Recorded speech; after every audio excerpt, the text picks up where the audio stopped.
श्री राधा माधव। दोनों ही भौरे हैं पर दोनों ही कमल भी हैं, दोनों ही चकोर हैं तो दोनों ही चंदा भी हैं, दोनों ही प्रेम हैं तो दोनों ही प्रेम सिंधु भी हैं। सृष्टि के आदि अंत तक एक दूसरे को देखते रहने पर भी इनका अभी तक अच्छे से परिचय भी नहीं हुआ है। ये एक दूसरे को निहारते रहते हैं।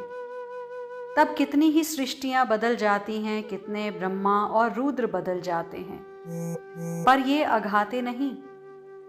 श्याम सुंदर तो बस यही कहते हैं, राधे तेरो मुख नित नवीन सो लागे।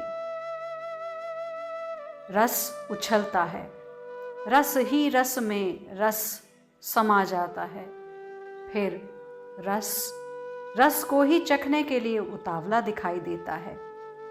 हे वज्रनाभ, तुम्हें क्या लगता है, राधा कोई स्त्री है, कृष्ण पुरुष हैं, सखियां कोई नारी हैं? नहीं वज्रनाभ, नहीं। इस निकुंज की केली में ना कोई स्त्री है ना कोई पुरुष है, सब तरफ रस ही रस का विस्तार है। तुमने सुना होगा, वेदों ने कहा है, रसो वैसह, सह यानी वह यानी पर ब्रह्म, ब्रह्म रस स्वरूप है। तो यहाँ राधा के रूप में रस ही प्रकट है, कृष्ण के रूप में रस ही उछल रहा है, सखियों के रूप में भी वही रस सेवा में तत्पर है। अरे इतना ही नहीं, इस श्रीधाम वृंदावन के वृक्ष भी रस रूप हैं, यहाँ की लताएं भी, उसमें खिलने वाले पुष्प भी, यमुना भी, रजकण भी, पक्षी भी, अरे श्री राधा रानी की चंद्रिका भी, उनकी करधनी, हार, नूपुर, ये सब भी उसी रस का ही विस्तार हैं। श्री कृष्ण का मुकुट, बंसी, पीतांबरी, गुंजा की माला, सब कुछ रस ही है। समझे वज्रनाभ, सब कुछ रसमय है इस वृंदावन में, यानी सब कुछ ब्रह्ममय है। रस ही रस है यहाँ तो, क्यों ना हो। रसराज श्री कृष्ण स्वयं दूल्हा बने बैठे हैं और उनकी आह्लादनी श्री राधा रानी दुल्हन के रूप में सजी हुई हैं। ये सामान्य घटना नहीं है, ये रस का ही उत्सव है, ये रसोत्सव है, मात्र रस ही रस। वाह, आनंदित हो उठे थे ये सब कहते हुए स्वयं महर्षि शांडिल्य। गारी देने की बारी थी अब सखियों की श्याम सुंदर को। श्री राधा रानी के पक्ष में खड़ी समस्त सखियां ब्याह की रीत समझाती हुई गारी देने लगी, पर ललिता सखी ने चौसर सामने रख दिया। दुल्हा दुल्हन को चौसर खिलाया जाए और गारी भी दी जाए, पर जो हारेगा उसे क्या करना पड़ेगा, सखी ने पूछा। तब एक सखी आगे आई और हंसते हुए बोली, लाडली ही ये निर्णय करें कि जो हारेगा उसे क्या करना होगा। लाडली ने लाल की ओर देखा। श्याम सुंदर तुरंत बोल उठे, मैं हारा तो मैं इनका हो जाऊंगा और ये हारी तो ये मेरी हो जाएंगी। सारी सखियां ताली बजाकर हंस पड़ी। बड़े चतुर हो, चित्त भी मेरी, पट भी मेरी। वाह।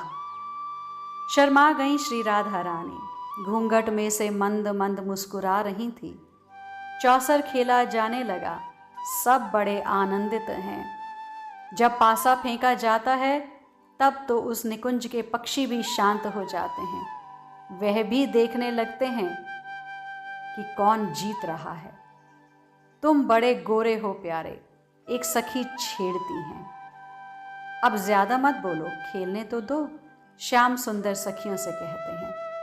तभी एक सखी आईना ले आती है, सब सखियां हंसती हैं। हमारी बात का भरोसा नहीं है, स्वयं ही देख लो। दर्पण दिखाती हैं सखी, श्याम सुंदर को क्यों छेड़ रही हो तुम लोग। श्री राधा रानी जब देखती हैं श्याम सुंदर कुछ परेशान से हो रहे हैं, तब सखियों से कहती हैं, आज के दिन आप कुछ मत कहो लाडली, हमें यही दिन तो मिला है। श्री जी अब कुछ नहीं कहती। सखियों का ये अधिकार है आज तो। देखो कितने गोरे हो आप श्याम सुंदर। आईना फिर दिखा दिया। श्याम सुंदर ने आईना देखा, फिर पासा फेंक कर चौसर खेलने लगे। क्या हुआ, गोरे नहीं हो? नहीं नहीं प्यारे, आप तो गोरे ही हो। काला तो हमने तुम्हें बना दिया है, ये हमारा दोष है। आपका क्या दोष? चौसर रोक दिया। हंसी फूट पड़ी श्री जी की भी। कैसे? धीरे से वो भी बोली। हम आंखों में कजरा लगाती हैं ना, और इन्हें ही दिन रात देखती रहती हैं, बस इसी से ये काले हो गए। इस बात पर तो श्याम सुंदर भी हंस पड़े, श्री जी भी हंसी, सखियां तो हंस ही रही थी और सभी पक्षी भी हंस पड़े थे। चौसर खेलना शुरू हुआ। फिर सखियां गारी दे रही हैं, तभी श्याम सुंदर हार गए। हारना ही था, यही तो श्रृंगार रस का नियम है। नायक जब नायिका से हारता है तभी श्रृंगार रस पुष्ट होता है। सिर झुकाए बैठे हैं अब श्याम सुंदर। हम तो अब इनके हो गए, श्री जी की ओर देखते हुए बोले। श्याम सुंदर इससे ज्यादा और क्या कहते। नहीं नहीं, ऐसा कहने से काम नहीं चलेगा। सखियां एकजुट होकर बोली। तो क्या करना पड़ेगा हमें? धीरे से बोले श्याम सुंदर। सब सखियां आपस में कानाफूसी करने लगी। उन सखियों की बात सुनने के लिए तोता, मैना, कोयल ये सब भी पास में ही आ गई थी। हाँ, यही ठीक है। ललिता सखी गईं और एक चांदी की थाल रेशमी वस्त्र से ढककर ले आईं। ये हमारी प्यारी जू की कुल देवी हैं, इन्हें प्रणाम करो लाल। पर हम तो सब जानते हैं, इनकी जितनी कुल देवी हैं उन सब से हमारा पुराना परिचय है। नहीं नहीं, ललिता सखी को कहना नहीं आया, ये आपकी कुल देवी हैं, हमारी नहीं, आपकी। आपके नंद बाबा के कुल की देवी हैं, आप प्रणाम करो अब।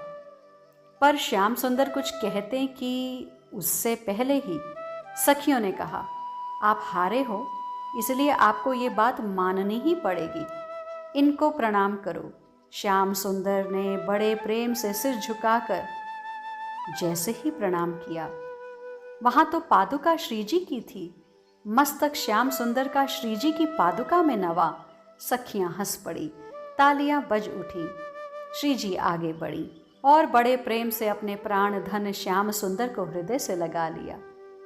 क्या गारी दे प्यारे तुम्हें, तुम्हारी ये छवि, तुम्हारे ऊपर जल वार कर हम पीती हैं, ताकि नजर ना लगे तुम्हें, नजर ना लगे इस जोड़ी को, नजर ना लगे। सखियां भावुक हो उठी। अरे पगलियों, थोड़ा इन युगल पर कुछ तो तरस खाओ। देखो इनके मुख चंद्र कैसे कुम्हला रहे हैं, इनका मुख कुम्हला गया है, इनको अब कुछ खिलाओ चलो।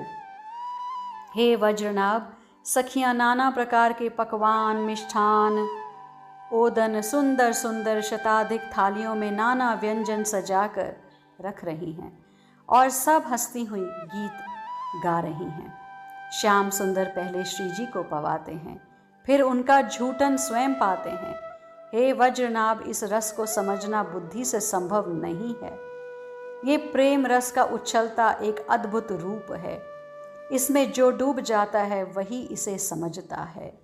इतना कहकर महर्षि मौन हो गए थे। नयो नेह नव रंग नयो रस, नवल श्याम वृषभान किशोरी। आज के लिए इतना ही, शेष आगे। श्री राधे।